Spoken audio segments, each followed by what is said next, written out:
Wow, what's an impressive profile, and I can see that you have remarkable achievements. Thank you. And people would like to know what is your motivation for wanting to vie for the highest office of the president and chairman of the governing council? What's the motivation?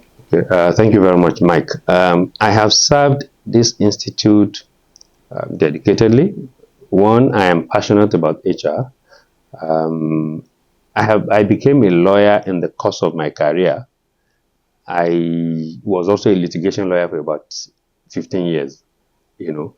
But in all of this time, I never left HR practice. That's because that's where my heart is. And because my heart was in HR, I've also remained with the institute, providing service, at all turns and at all times, whether invited or at least offering myself. And I believe I am at that point where I can still give more to the institute. All our past presidents, starting from Pa Omolayole to Pa Kolade, to the current president, Olusegun Majid, have done well for the institute. The last 3 years of the Olusegun Majid administration has seen the institute grow in leaps and bounds. So many, innovations. It is my desire, and that's why I'm seeking the office. One, to consolidate, on what this current administration and all past administrations have achieved, and of course to also help move the institute forward. Beyond that is the fact that whether we like it or not, although we still take our conference, we still have our conferences in Abuja, we have branches in Kaduna, in Kano, in Bauchi, in Plateau, and recently in Kebbi and Sokoto, and in Benue. But the participation of members of the institute across the north has not been as much, as what we have back here in the south, whether in the southwest, in the southeast, or in the south-south. So it is my desire, at least, to bring our professional colleagues from that part of the country, into the institute, bring in more, and even those who are already members of the institute, make them active members of the institute. So that's part of the thing, that I'm looking at. Now, the other thing, of course, is also to look at the possibility of consolidating, like I said, on the achievements of the current administration. And in doing this, I have crafted what I will call the SOA agenda.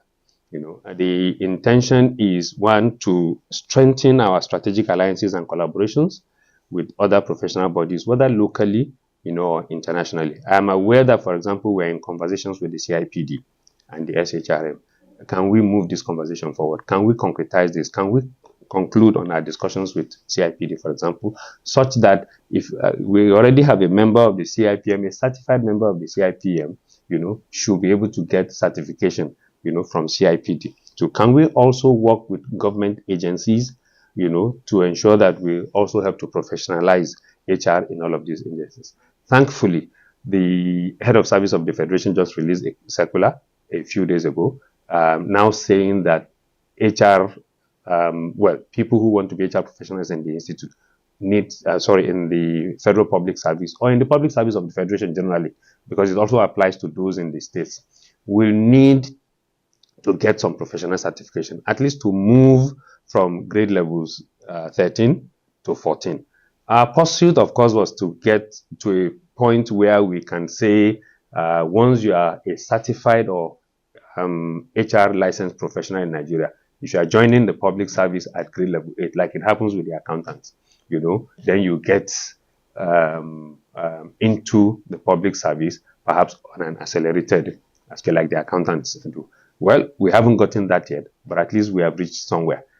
So we can take this forward, from there, try to consolidate on it. And in the not too distant future, at least we'll get to that point where we can then have,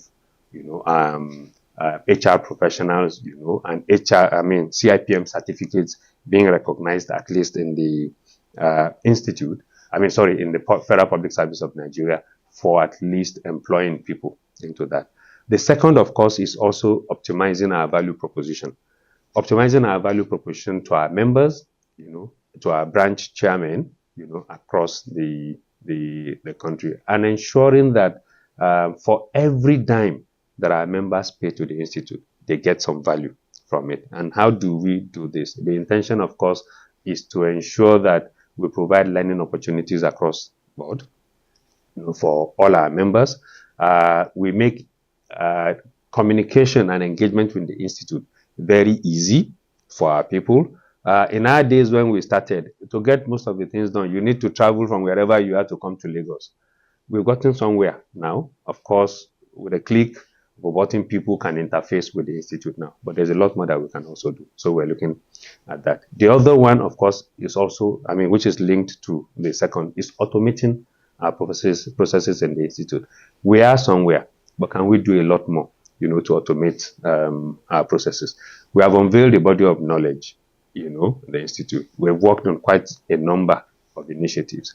If we automate and digitalize, our activities in the institute, I think we will then be able to provide more value, for our members. The last, of course, is reskilling and retooling, of course, both employees of the institute and even members of the institute. And that's where the HR body of knowledge comes from, and of course the HR needs initiative also comes into play. So we must be able to provide learning opportunities, through the learning management modules and various other modules for members of the institute, and of course for employees of the institute, and even for our branch chairmen, who are our field staff in the country and across the country. So that's why I'm seeking the office of the president of the institute.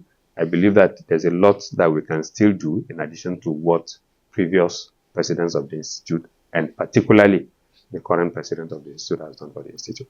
Yeah, thank you so much for sharing. Brilliant manifesto, the SOA agenda, and I do hope that when you are elected to office, the institute will indeed soar.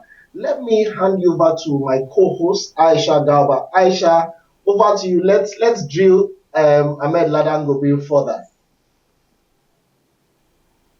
Thank you very much. It's such a pleasure to have him on the red hot seat, so that we can get, more insights into, what he has in store for us. And he has shared very clear motivation, exhilarating passion, for the pursuit of this important office. And clearly there's a lot where that is coming from. So would like to know, sir, what interests you about the vision, the mission, and objectives of CIPM, and how do you align or plan to align your leadership with, the vision, mission, and objectives of CIPM? Okay. Thank you very much, Aisha. The CIPM today remains the only, and I repeat with emphasis on the only, body authorized by law in Nigeria to regulate the practice of the HR profession in Nigeria. Any other body that is going about banding the fact that they can attract some professionals, by whatever name they call themselves, are perpetuating an illegality. Now, the core vision or the core mission of the institute, of course, is to train HR professionals to feed into whether the public service of the Federation, the public service of states, or into businesses. For 55 years and going on 56 now, CIPM has done this very, very well. And talking about alignment, I had shared earlier on that there is this perception outside of, say, Lagos and the South, that the CIPM, for example, is more dominant, here, and only people in businesses can relate to the CIPM. A few of us who have been members of the CIPM from across the country have been trying to drive the mission and the vision of the CIPM out there. The intention, of course, is to get as many HR professionals as possible to see the value, that the value addition than being members of the institute will bring to their careers, and to their professions, whether in the public service or, in the business world. So I'm trying to get us to that level where no matter where you work, as long as you are in the HR profession, you will see the need to get a CIPM certification so that you can progress, in your career. You will see the need to get a CIPM certification so that you will have the opportunity to learn, to relearn, to unlearn, and continue to grow even your knowledge as a member of the institute. So part of the core mandate of the institute, of course, is to attract members, whether from the business world or from the public service. For a very long time, for example, we've been trying to get the public service of the Federation and on the state, with the exception of Lagos State, to align with this mission and the vision of CIPM. Like I said earlier on, we are getting somewhere, with the recent decision of the National Council on the establishment in Bauchi, which has now said HR officers in the public service, for them to advance in their career from grade level 13 to 14 and on, need to get some professional certification. So